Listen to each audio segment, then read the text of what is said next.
Hey everyone, welcome to this episode. I'm super pumped about it. It is a game-changing episode. And remember that name, Game Changer, because it has a lot of meetings. And we're going to a guru in Big Sky Country, John Mikesh. John, thanks, man. Thanks for making time to be with us.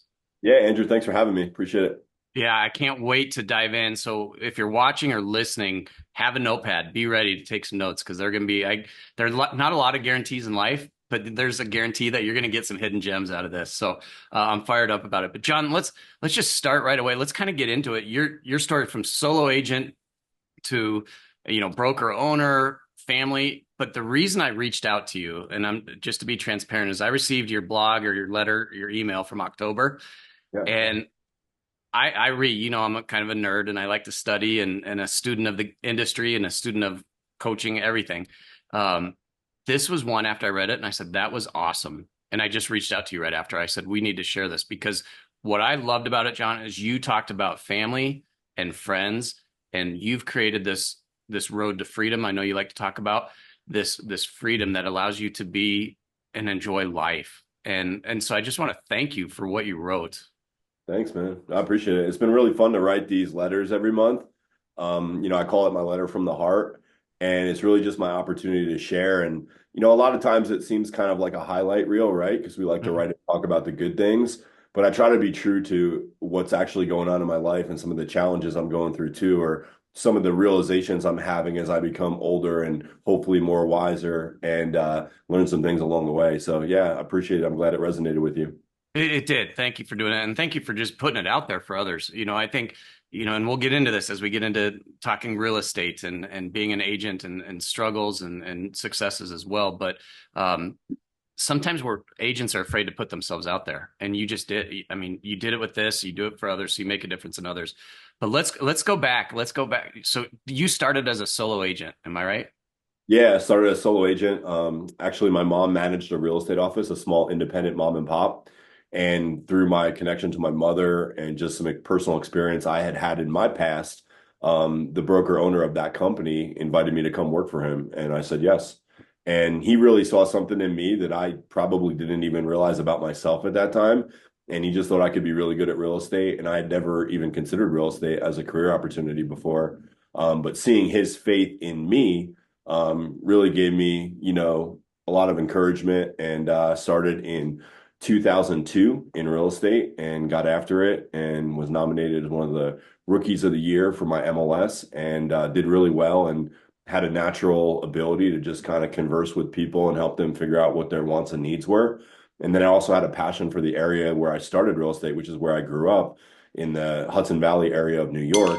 And I Hmm. just knew that area like the back of my hand. And from an MLS area perspective, it was a very large area, very spread out.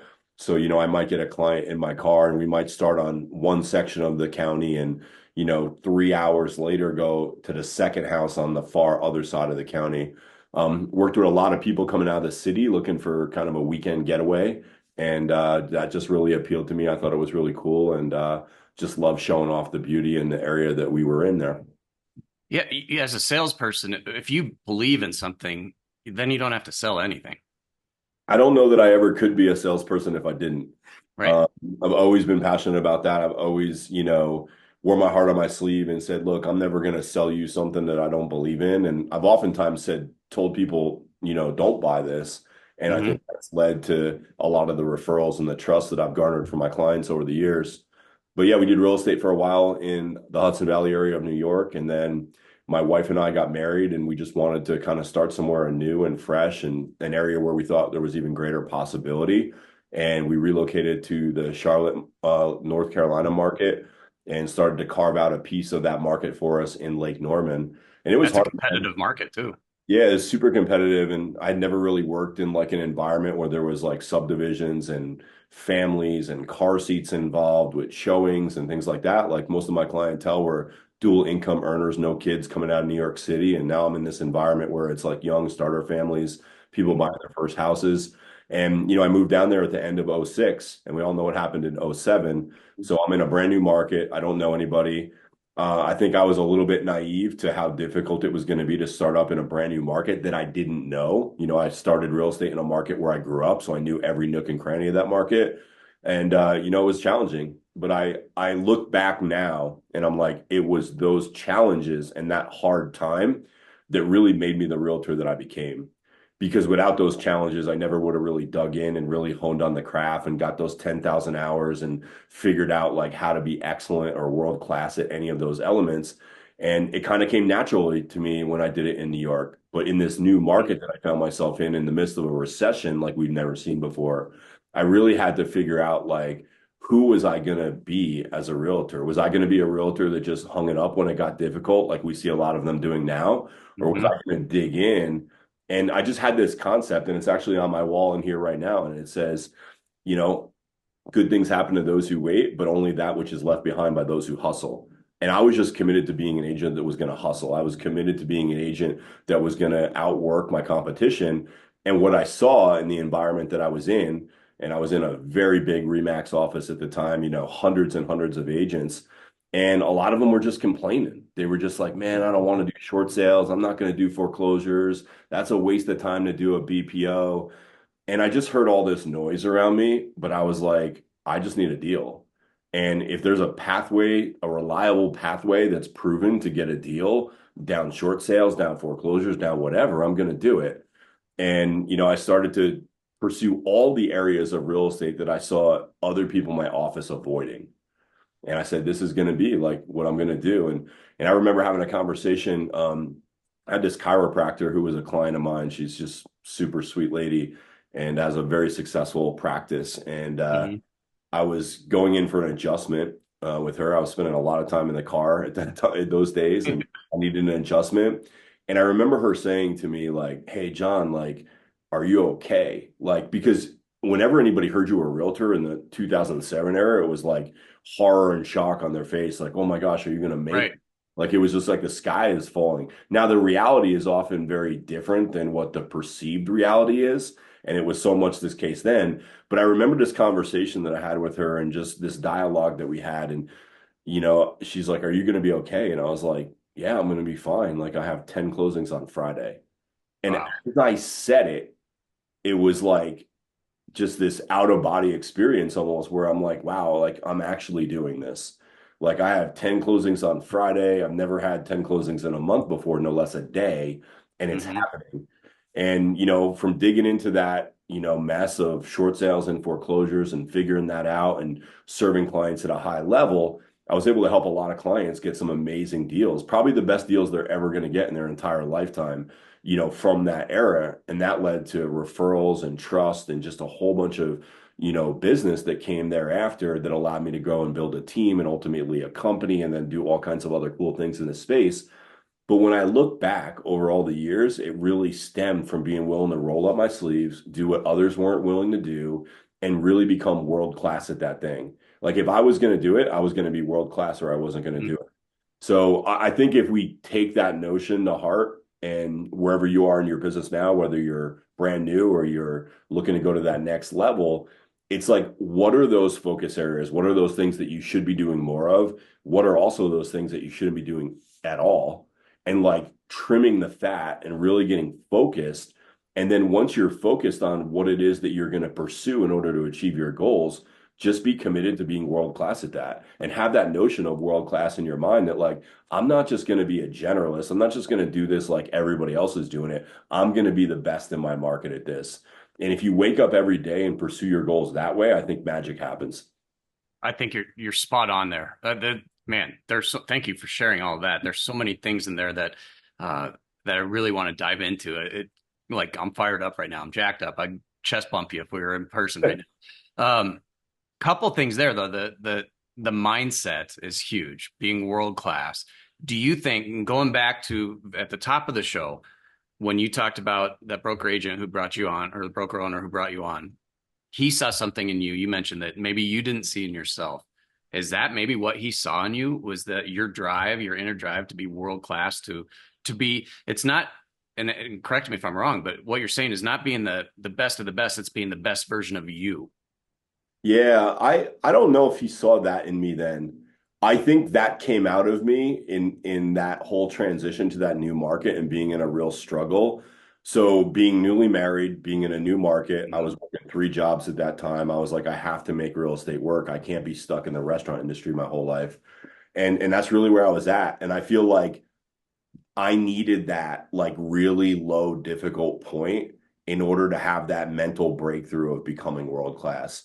I think what the broker saw in me initially was that I had a natural proficiency for building rapport and that I had a lot of life experience, even in my young age up to that point. I had spent 2 years living in Mexico among like very difficult situations. I had moved out of my house when I was 17 and like I had lived in St. Simon's Island, Georgia, and crafted out like a whole life out of that experience.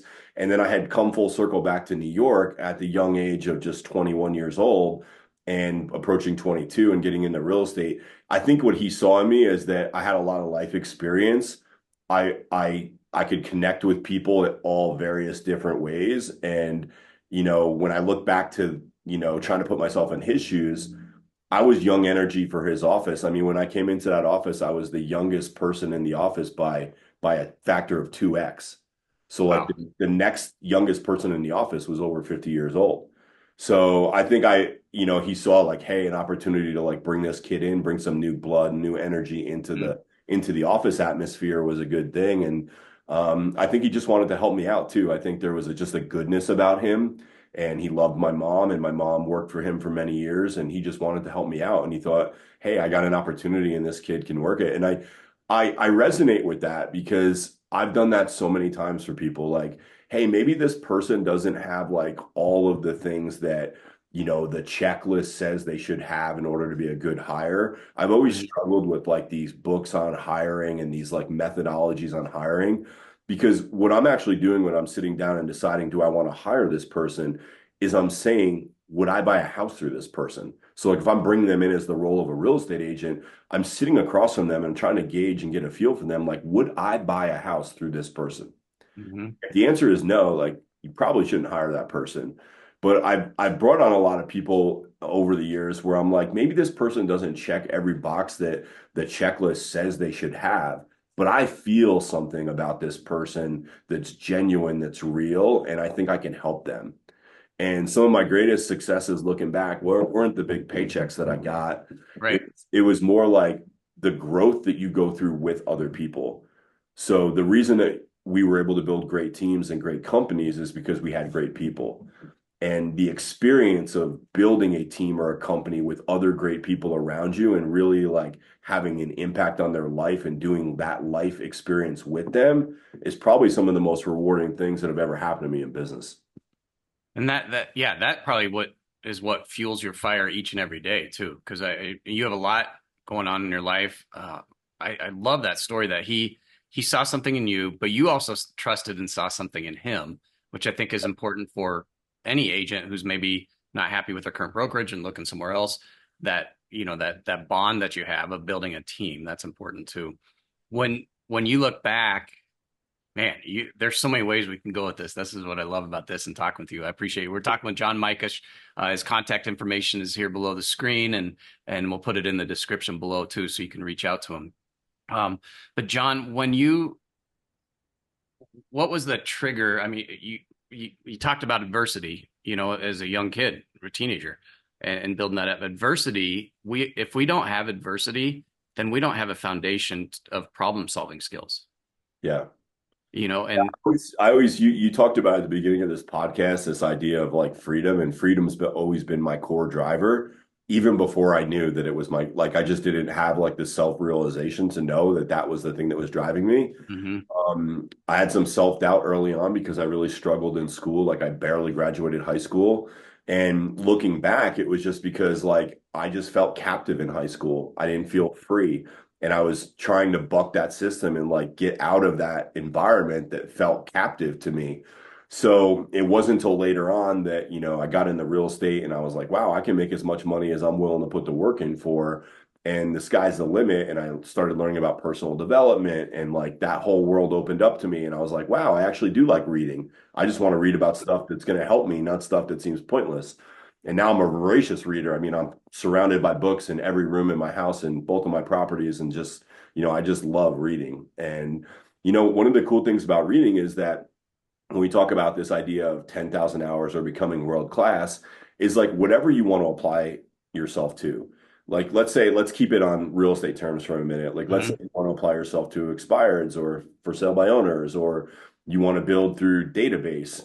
Like, you can find the masters of those different pillars and you can go read up on them or get their coaching products. And in a very condensed, short period of time, you can get all of the information that's going to allow you to become world class. So, like we always say, like you can go out and read the top 5 books on any subject, and you can consume the hundreds of thousands of hours of mastery that have been condensed down to a 3 hour read. And you can go become world class in those things in a very short period of time if you're willing to approach it like that. So I've, Yeah. looking back, it's just been a journey, right? Like I didn't know what I didn't know then. I discovered along the way that like freedom was my main driver. And then it was like, okay, well, in order to be free initially, I need to get financially free because I'm captive to my lack of finances. So became a top producing real estate agent, became financially free, quickly realized that, oh wow, financial freedom's really cool, but if I have no time freedom to enjoy it, I'm just captive in a different way. So then the natural progression was I need to build a team. I need to get some of that time leverage. So I went on to build a top performing team with my company, which was Remax at the time. And then ultimately we ended up leaving Remax and building our own independent real estate company. And the whole reason and mechanism for that was once I had the financial freedom and I got some time freedom through a team, I then saw that the next level of freedom was going to be giving my agents more than I could give them at Remax, more anonymity, more of their own environment to grow in. And I could only do that in that time in my thought process through having an independent real estate company. So Hmm. in 2014, we launched that. We added in mortgage and title. I started doing real estate coaching at that time. And we just added in these additional levers, but it was always with the premise of if I'm going to get really free, like really, really free, so financial freedom, time freedom, and just additional layers of leverage, I'm going to have to help a lot of other people do what I just did. So the concept of having my own independent real estate company was I'm going to help these people get free too. And in doing so, I'm going to get more free. And Hmm. it worked really well. eXp came along at that time. I was a hard no on eXp. I wanted nothing to do with it. I had a successful company that was, producing for me in ways that I never thought possible for me. Hmm. Um, but it was okay, let's go down this road a little bit further and let's find out like how good this thing is and keep working it until it breaks. And being that we lived in Lake Norman, which is kind of like the NASCAR mecca of the world, there's my office was literally on the same street as where the race shops were. Wow. Race shops will do this thing where they'll take their engine and they'll tune it all up as much as they think they can, and then they'll rev it to the red line and they'll just leave it there until it breaks. And once it breaks, they'll find out where it broke and then they'll go in and fix that thing. And I was essentially doing the same thing with my real estate company. It's like, wow, this thing's amazing, but like, how far can it go and when will it break? And Yeah. ultimately, the breaking point that I found is that I had a glass ceiling for my agents. And that eventually, my agents, my top producers, my best ones, would reach a point where they couldn't go up anymore. And the only way that they could get more leverage would be to leave me and build the same thing that I had them in. And that was like a hard pill to swallow because it was like, wow, I've, invested in these people and I've helped them change their lives, like literally change their lives. Their kids are now going to private schools and they're driving different cars and they're living in different neighborhoods. Like their lives are changed. But now, in order for them to keep going, they have to leave me because that's the only where there's opportunity for them to grow. And that really got me for a little while. I was like, man, I don't even know if I want to do this anymore. Like, what's the so I ended up like leaving my market completely and just doing a sabbatical for a year and a half. We traveled around the country in our RV and we Nice. visited the national parks and again, just freedom, right? Like, what's that next level Yes. of freedom look like for me? And while we were doing that, it gave me some perspective. It helped me detach my identity with what I built, which is a very important lesson that we all have to learn at some point. And it allowed me to look at things more clearly. And I started looking at eXp then. I started looking at selling my company then. And eXp just provided all the solutions to all the challenges I had in the standpoint that my agents no longer had a ceiling in this model. So I could do everything that I was already doing for them. But if I did it in Right. this model and they left my team, I wasn't geographically limited or limited to that one office. They could leave and I could help them do that. And I could now nurture, coach, and train them into having a team or a company of their own. And inside the revenue sharing model of eXp, we could all benefit. So that's what I did in 2020 when I relocated to Bozeman, Montana. And, it's been an amazing journey. And I've found new freedoms that would have never existed to me in 10 lifetimes of doing it the way I was doing it before. And it's just allowed me to continue to grow and learn and nurture people in ways that have been very fulfilling for me. Such an awesome story. We're talking with John Mikesh, and his contact information is in the description below. And 2 decades, more than 2 decades now.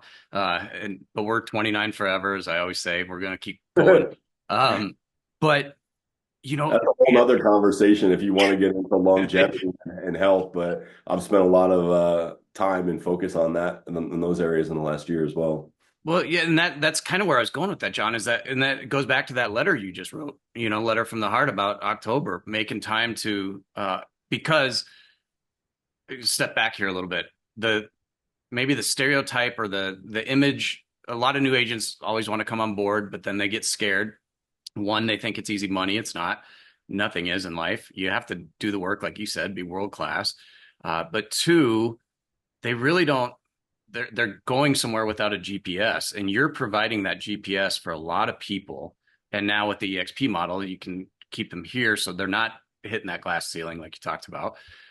But what drives you when you see somebody, when maybe just like that first owner broker, who saw something in you that you didn't see yet, when you see that in someone, what does it mean to you to actually help them achieve their very best? Yeah, I mean, I think that for most people, the success that they want, the next level of their life that they're trying to achieve, it's just a mental roadblock. It's like first they have to decide and get clear on what it is they do want actually. And then when you reverse engineer it, the steps to getting there are often very simple. And if you study the greats and and personal development out there, whoever that may be for you.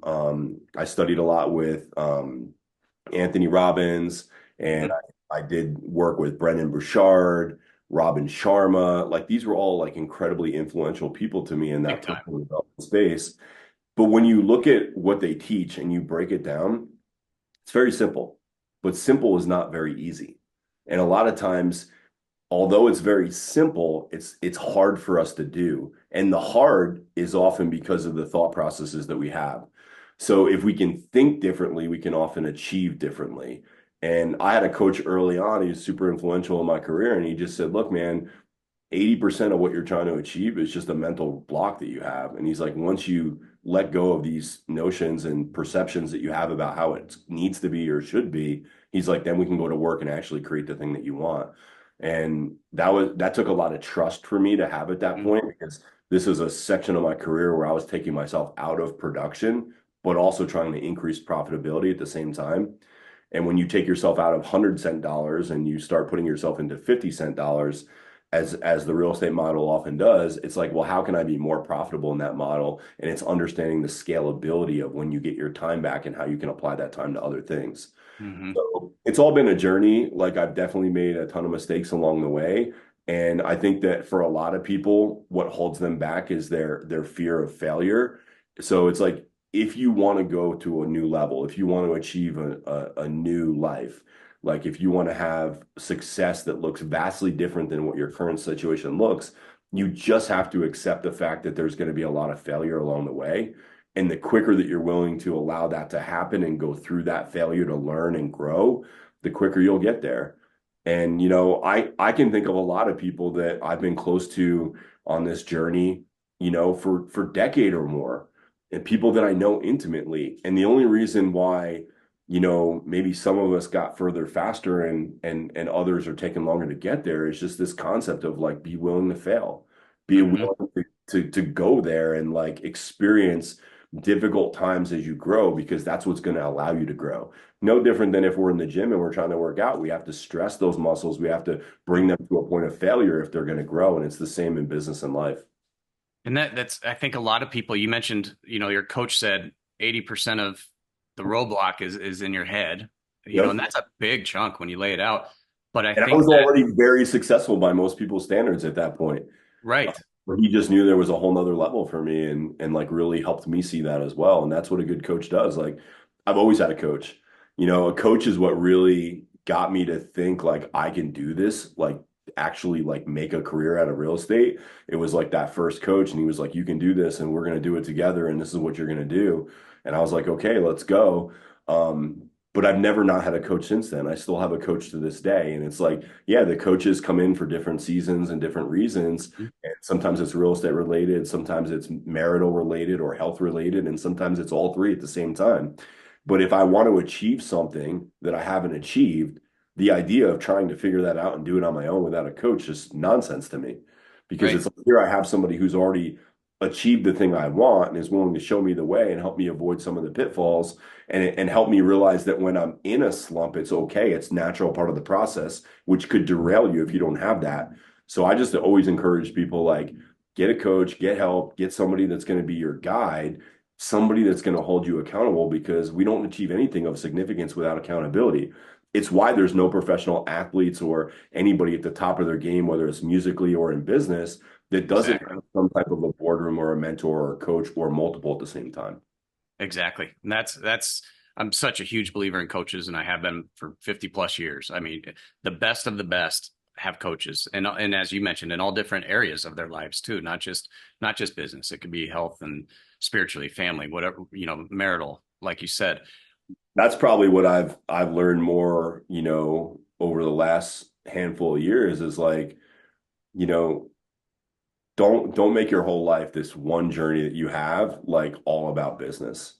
Hmm. Because I know that when I look back, there was years and years of my life where it was just all about the business. It was all about the growth and like, feeling significant and successful in that one pillar, but that's only one pillar of your life. And arguably, it's probably not even the most important.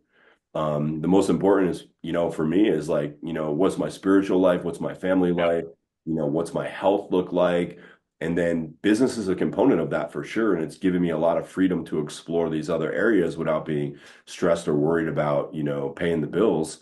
But it's more about these other things like Yeah. life and success and fulfillment being a key word is more about just being a whole person and pursuing these other areas that are going to allow you to at the end of your life you're not going to care like how big your house was or what cars you drove. You're going to be like who are the people around me and how did they impact me and how did I impact them. Exactly. You nailed it. I always think of this analogy of, at the end of life for all of us, we know that's a guarantee. Just like a guarantee you're going to learn something from you. But at the end of life, your bank statements, your commission checks, they're not going to be sitting at you or with you on the bedside table. Your Yeah. family, your loved ones, and your faith are going to be there with you at the end. And it's hard sometimes though, and understandably so to keep those things into perspective. I think you'll like this. You said something there that triggered one of my clients, and we've been listing their home and struggling a little bit with it, just with the market and the buyers out there. But they had a life changing moment. At first they're like, we want to get this much out of it. We want, where do we want to be? Is that feasible? Is it not, realistic? And then all of a sudden, this real life situation happens to them and they called and they said, we just want to enjoy life. And if we can get this for it, great. And it took all the pressure off. And now all of a sudden they're having fun in this journey again. It was fun at first when we listed it and did everything and had great momentum. And then you hit that lull. But when you put things into perspective, the bigger picture, and I always say this, wisdom is the ability to see the bigger picture. And if you That's have that, perspective, yeah, if you have that wisdom, life is great. And real estate, what I'm fascinated with, and I haven't been in it as long as you, but we've talked throughout the last year or so and worked with some people. What I'm fast, it's not just about buying and selling, and maybe it's the EXP model too that opens up these other opportunities, but it's about helping others or training others and leading to other opportunities. And I think some agents, when they're ready to give up, and you see it a lot now on all the boards or Facebook chats or whatever, you see people saying, I need to quit or I need another job, I need a side hustle, whatever they're not seeing the bigger picture that, man, you can still help others. What would you say to a struggling agent right now? Well, I think the conversation gets muddled when we enter in, terms or names like eXp. You know, it's all about asking the right questions. So eXp happens to be the platform in which I help people. But the better question for an agent is, am I in a situation to be helped that's better than any other situation that I could be in? Hmm. So what I tried to help my agents understand when we moved from an independent to eXp was I was like, hey guys, I'm helping you as much as I can, but like Jeff left, Judy left, Andrew left, all these Tiffany left, like all these people have left us that were huge parts of our company to go start companies of their own because I couldn't help them do that in this model. So eXp is not going to change anything. Well, I'm going to continue to help you as much as I can. But what if I could help you in a way where it's not only me helping you, but it's all these other people helping you and it's this company helping you. And then I can help you to where when you want to leave this nest and go build your own nest, I can help you do that too. So if I'm a struggling agent, I would be asking like, is my one single broker in this town the best person that can help me? Hmm. Or is there a position that I could put myself in where I could get all that help and so much more? And I think that's the code that eXp broke in their revenue sharing model is they put people in a position to be helped in a way that far exceeds any other position that an agent can find themselves in anywhere else in the industry. And that's where I fell in love with it. It actually, I joined eXp because I saw it as a solution to a problem that I had running a brokerage, but I didn't realize what it was until I was in for 90 days. And all Hmm. of a sudden, this light bulb went off, and I was like, wow, the alignment in this model has never been more perfect. Because if my agent succeeds, even surpasses me in their success, I'm excited. This is a win. If I succeed, I help other people. If I succeed, it's only because I helped other people. And all of a sudden, it was like from every angle, this thing made complete sense. And I've never seen alignment like that anywhere else in the industry. Because the reality is, like, look, your broker wants to help you so long as you're helping them. And then the minute that you want to step out and maybe do something on your own, that help is gone. And that relationship is usually gone with it. Despite our Hmm. best efforts, we're human, right? So when you step out and you become competition, the dynamic changes. As much as you don't want it to, it just does.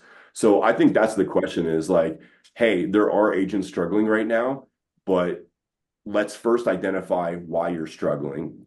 Let's get a coach or an accountability partner. In our model, we offer that in most cases free of charge because Hmm. my success is directly tied to your success. So if I can help you get out of this slump and actually, do better and sell houses and sell more houses and continue to grow, then that's good for both of us. That's good for Hmm. business. I tell people all the time, look, I'm not going to get anything out of this unless you're successful. So let's Right. figure this out together.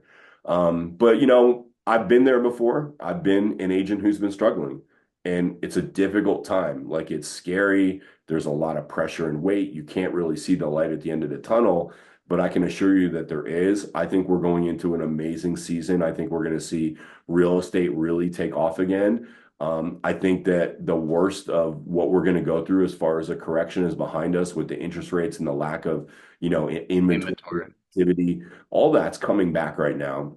Hmm. I think we're going to go on another great bull run and you're going to have an opportunity. And if you'll just align yourself for the most potential and the greatest, support system around you, that you can have just a very, because what's the alternative, right? Like I used to always tell my people, we rent our real estate shop just up the road from Charlotte, North Carolina. And I'm like, look at that highway there. There's a whole bunch of people that are getting up at 6 a.m. to get on the road, to drive down there and battle traffic, to go to the parking garage, to go to their cubicle, to make 50, 60, $70,000, maybe $100,000 a year. Hmm. If you would apply that type of work ethic and those amount of hours to this industry, I don't care if we're in another recession. I don't care if it's the worst real estate market that we've ever had in our lifetime, worse than anyone we've ever been through. If you would dedicate that time that you give to somebody else to make 60, 70, or even $100,000 a year to this business, you'll far succeed any income goal you have for yourself. And I really believe that. The challenge is there's so much freedom in this business that when we get into it, that we don't hold ourselves accountable. We don't get somebody to hold ourselves accountable. Then we end up saying, hey, we're doing this full time, but we're really busy, but we're not actually doing the things that are dollar Hmm. producing activity, and we're not getting the result. So for me, like running a team, and the reason my team was so successful is because we had certain metrics that we tracked. These were our key performance indicators. If you do And these, what were they? so for us, we tracked how many people did you talk to.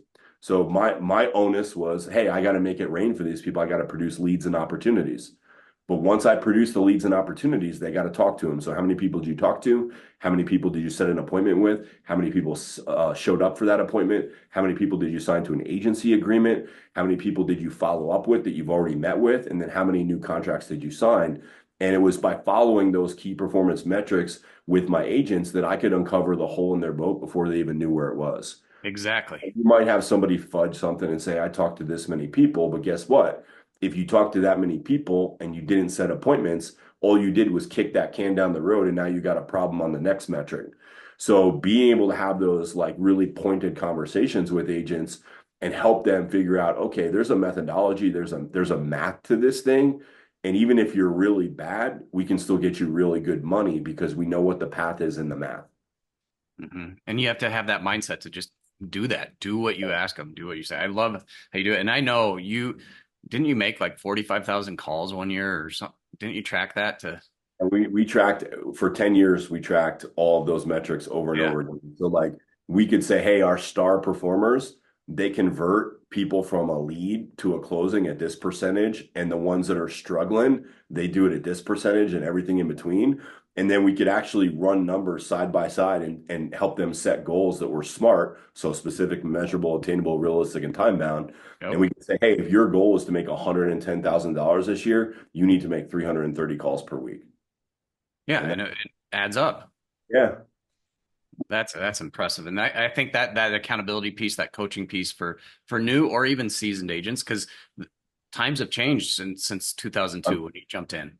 times have changed a lot even since 2020. So, Yeah. media is going to become a bigger and bigger part of the equation. It's like if I was starting out today and I ran my business today the same way that I ran it in 2010, it's going to get drastically different results because there's new mediums and there's new ways of doing business and there's new, situations with clients and how they want to be dealt with or approached or communicated with. And we have to adapt to those changing models. But the good news is that there's always people out there that are ahead of you that have figured it out. And if Hmm. you're willing to step in and be coachable, one of the things that we say around my house all the time is like be coachable. Hmm. Like if you're coachable, you can achieve anything you want to achieve because there's somebody doing it out there and you can just follow and model that. You I know, agree. there's innovators and those are great and that's awesome, but I'm less concerned about being an innovator and more concerned about being a disciplined executor of things that are already proven because that's my reliable path to the next level of freedom that I'm looking to attain.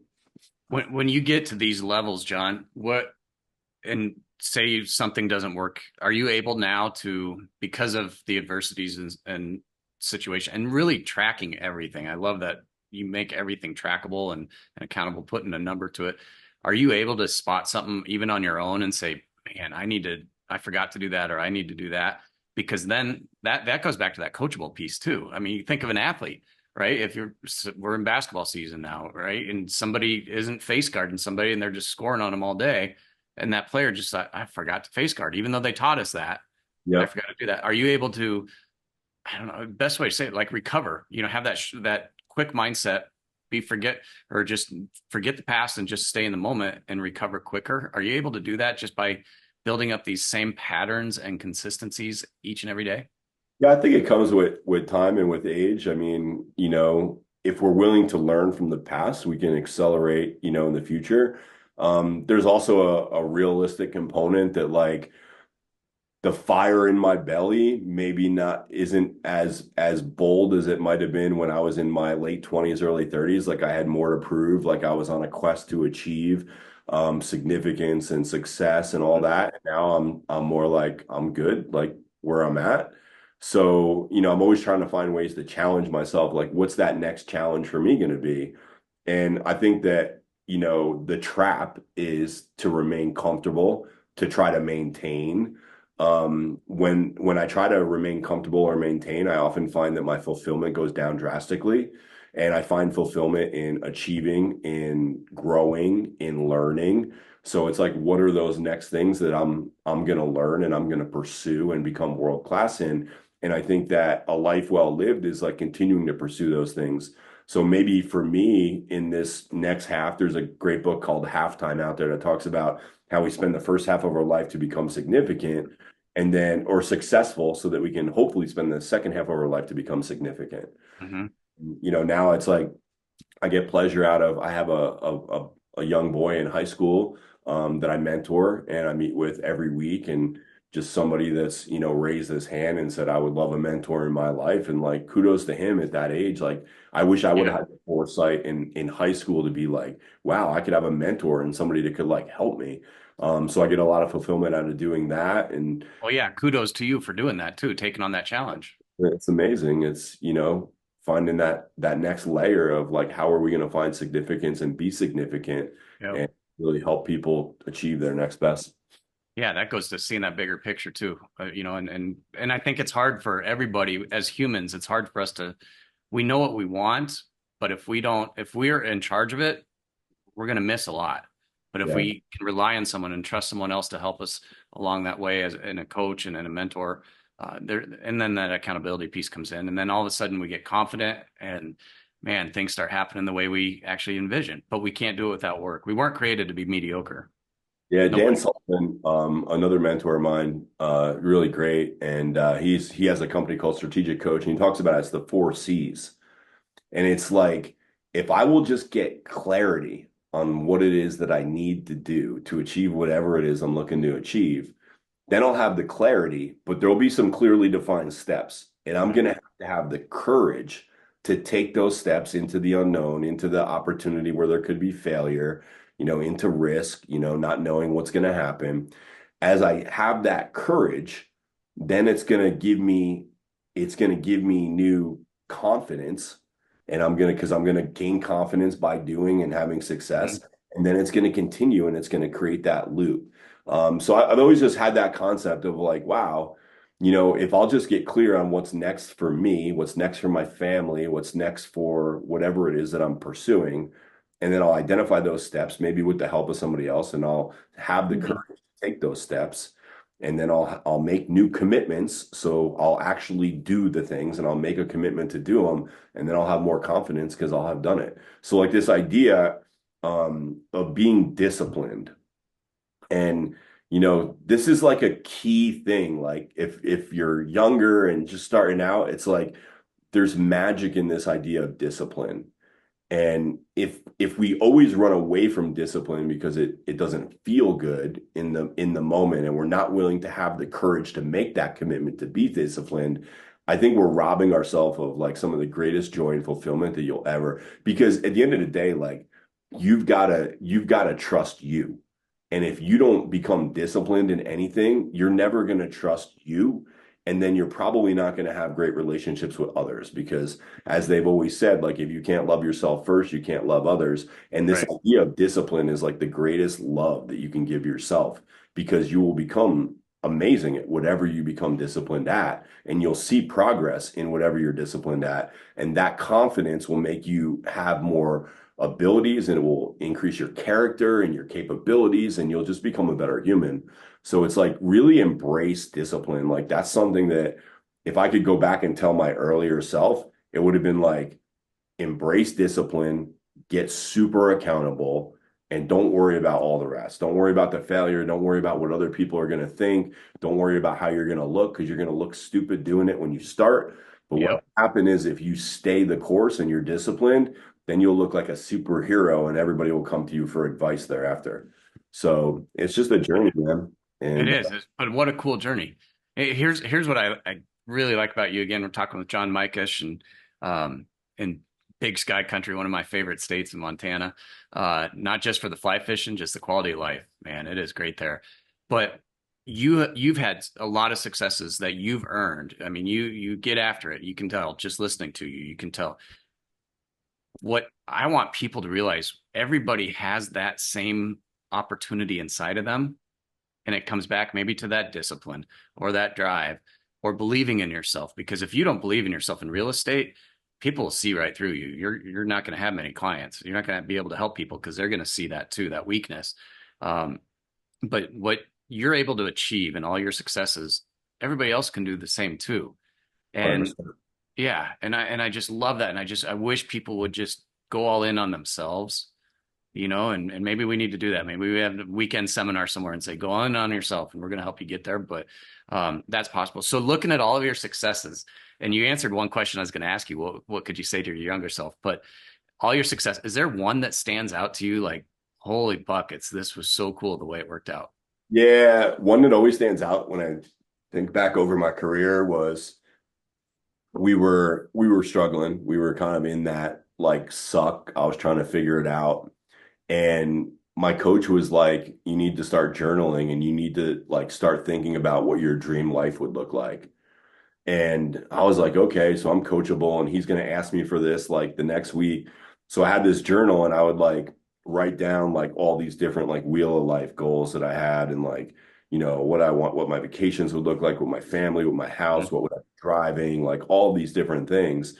And what's so crazy, man, is the time frame that it took me to achieve all those things that I wrote down at that point of my life was like a blink of an eye. It was like 3 years later, we opened up the book and I had everything. Wow. There was a particular situation that happened. And now this is coming from this goal was set when I was like, I don't know how I'm going to pay my bills this month. So like Hmm. understand that this is the place it came from. And I was like, there was this guy, this real estate coach that was always on stage at the conference I would go to.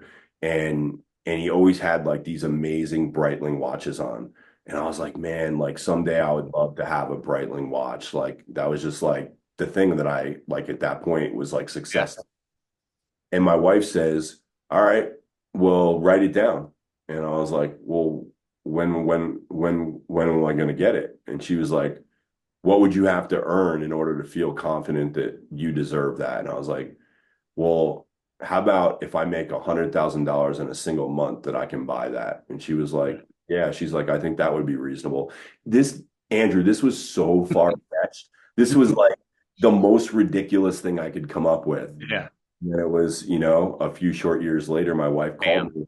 I was actually driving, going to an appointment, and she said, "Hey, where are you?" And I said, "I'm down in South Charlotte." She said, "Go over to South Park Mall and buy your watch." She said, "We made Wow. a this month," and I was like, That is so cool. it still gives me goosebumps when I think Yeah. about it. But it's like, It's cool she was part of it too, though, and supported you in yeah, that. man. She was like, you got to go do it. Like, there's no point in you have to reward yourself along the way.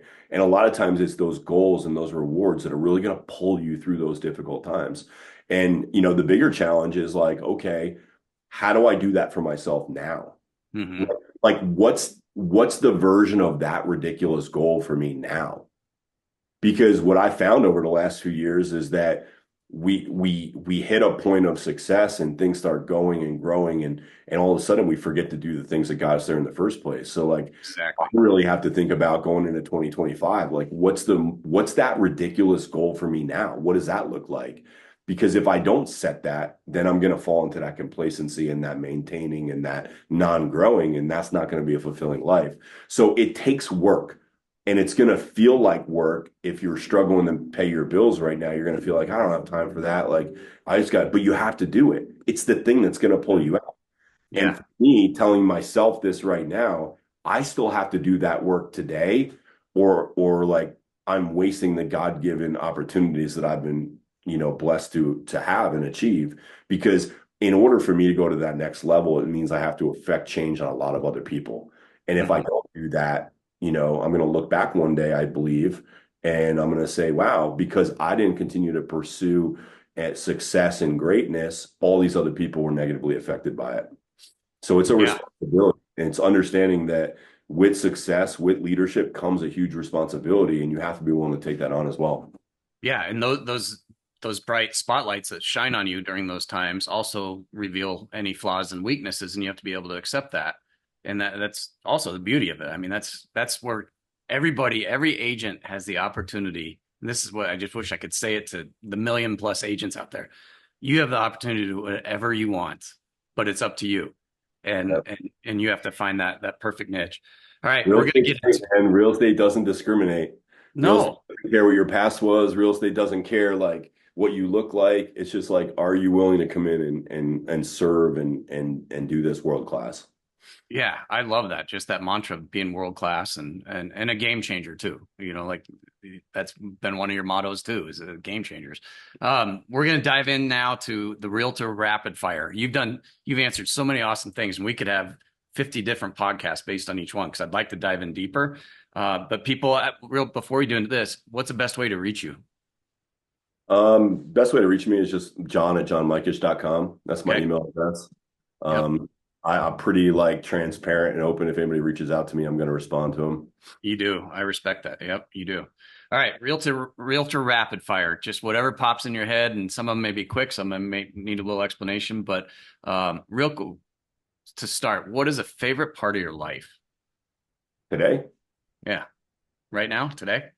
favorite part of my life is just having the freedom to like create my own calendar and not really be, beholden to anybody at this point. EXP has given me amazing freedom in the sense that like I don't have any employees for the first time in 16 years, which is kind of cool. And it just gives me a lot of freedom that way. What is your number one go-to productivity tool? Number one productivity tool for me is to journal about whatever it is that I want to change and identify the things that I need to stop doing and write down the three things, no more than three, that I need to focus on start doing. Oh, I like that a lot. That's an accountability piece for yourself. It's a reality check for yourself too. What is your favorite meal? You ever cut Oh, loose? my favorite meal. I'm pretty simple. Like I live in Montana. Like our meat out here is so amazing. Like I like a good steak with some asparagus and some potatoes. Like for me, that's a perfect meal. I like that. Or elk steaks too. Some good ones there too. And you kind of said it earlier, but what is your favorite quote or saying that you go back to? Good things come to those who wait, but only that which is left behind by those who hustle. I like that. How many times do you think you go to that in a week? Probably a handful. Yeah. It's Yeah. been around. We have another quote. We have above our coffee machine in our kitchen. We have one of those little like black boards that you put the white letters on. Yeah.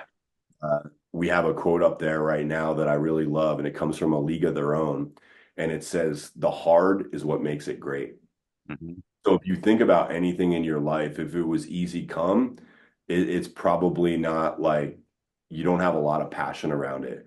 But if you really had to work hard to achieve it, there's a certain respect that you have for that thing, whether it's something that you bought for yourself or a level that you achieved. The hard is Yeah. what makes it great. So like embrace the hard. That's awesome. Yeah. Instead of run away from it, which I think the world tries to tell us to do. That's- Uh, I was just going to ask you, what is your favorite movie? But maybe it's that. Maybe it's A League of Your Own. No, I don't think it's that movie. I'm like really into like military stuff. I don't know. I always think like in another lifetime, like I don't have any regrets and like I really love and feel super fortunate to have the life that I have. But if I was forced to go back and do a different path, I probably would have went into the military. I'm just Hmm. like fascinated with the whole like hierarchy and structure and sacrifice and selflessness about it. So like the movie Covenant that came out about Yep. like a year and a half ago, I think is amazing. Um, I just have a certain passion for like the way that those guys lay it out and put their life on the line for our, again, like understanding that my main core driver is freedom and that Hmm. that freedom comes with a cost, and a lot of that cost has been paid by others for me to be able to live in this country. Like, we woke up and we were born in the United States at this time. Like, how blessed are we for that? If you Yep. make over $32,000, you're in the top 1% earners of people on the planet. And like we call that poverty in the US. And Hmm. in real estate, we can make that in a month easily. So it's just like to really just understand like how blessed we are to be in this time and age and all that we've been afforded. Again, I think that comes with a responsibility. What are we going to do with it? I like that. And a lot of a couple times during this, I've thought about the Navy SEALs and their mindset. uh, Yeah, and and there's some great books, but that can be very applicable to real estate too. That same mindset, but again, serving others and that freedom. I mean, here I'm wearing my USA. I agree with you. I love where we are. What what do you think is the how do I say it, best way to move forward when it's just one of those crappy days? just do it, man. Like it doesn't have to feel good for you to do it. And that's why having clarity about what are the things that you're going to focus on, it's so important because if you don't have that clarity and you having one of those days, you're not going to do anything. You're going to go turn on Netflix or go buy fast food or like, I don't know, you're going to do something Hmm. that feels good to you in the moment, right? But when you know what you need to achieve, it helps you to just take the action even when you don't want to do it. So like if you're trying to be in good health and you're working out and you already have your gym bag packed and you're ready to go, when you wake up in the morning, even though you don't feel like going, you already have that kind of set in motion.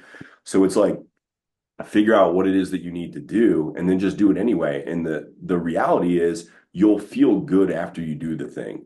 Hmm. So we always want to feel good and then do the thing, but the way it normally works is we do the thing and then we feel good. Yeah, you get that. Well, that goes back to that reward too. That's And that important. discipline. Yeah, discipline and reward being world class. Final thing, ultimate goal for you for 2025.